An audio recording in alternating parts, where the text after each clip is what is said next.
Hello, Lockie here. I've been doing some art in my studio this morning, and it's also where I keep my backpacking stuff. And I thought I'd take a quick moment to turn on the camera and tell you about this yellow thing that's always on the front of my pack. You will have seen it in other videos of mine. And I want to tell you a bit about it because this is actually a make your own gear project. It's a DIY sit pad.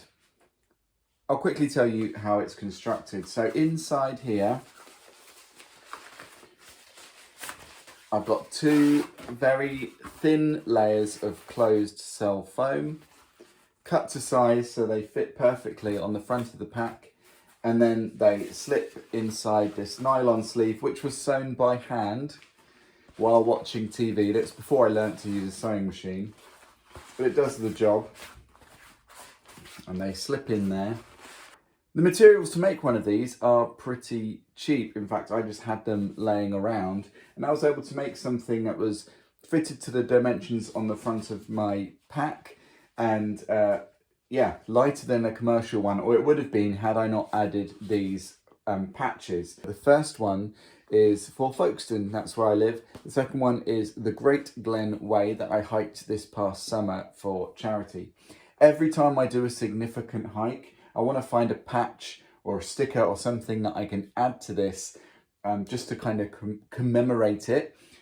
That's kind of not going to be very ultralight, but I think it's going to be really fun. I recently hiked from my home in Folkestone out past Dover, across the White Cliffs and beyond. It was a really interesting day hike.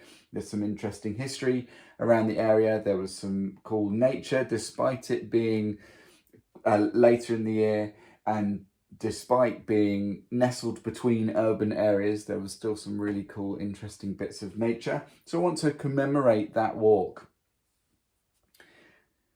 So I found a patch, but this is a Dover ferry on this patch, so I want to sew that on there. So I will get around to that eventually.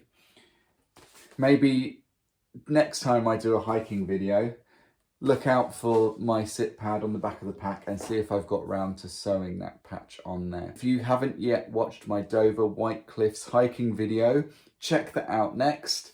I think it's really interesting and well worth your time. So that's going to be linked somewhere, like up in the corner or in the description or both. And that was my video about my sit pad. Super easy, super quick. We're not mucking about with this one. But that's one of the nice things about making your own gear. You can do something super simple, no real skill required, and yet this has been really useful.